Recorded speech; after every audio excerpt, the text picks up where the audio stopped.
వచ్చిందా ఈ లోకంలో తొలిసారిగా కష్టపడ్డాడు దేవుడు. ఏమిస్తావని సృష్టి చేశాడు దేవుడు.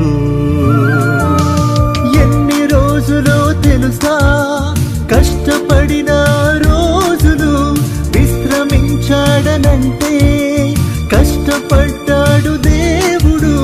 పండించడమే కష్టమైతే చేయాలంటే ఎంత కష్టం, ఎంతో కష్టంగా ఉందా ఈ లోకంలో. నీకొక్కడికే కష్టం వచ్చిందా ఈ లోకంలో.